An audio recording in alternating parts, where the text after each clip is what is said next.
Elizabeth and Greg here with Seattle Boat Company. We've got some tips on a smooth launching process at our Seattle boat marinas.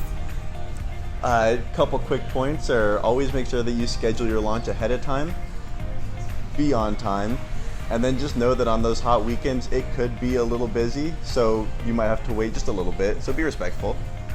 For sure. The other big piece of this is having your parking pass. So each tenant has one parking pass.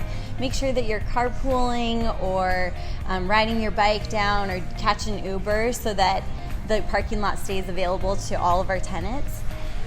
And then one more thing that I just thought of. When you're coming back for the day, just make sure that your crew has all their items together and packed up for an efficient offboarding. And be sure to schedule your return launch, especially if you're coming into the Newport facility.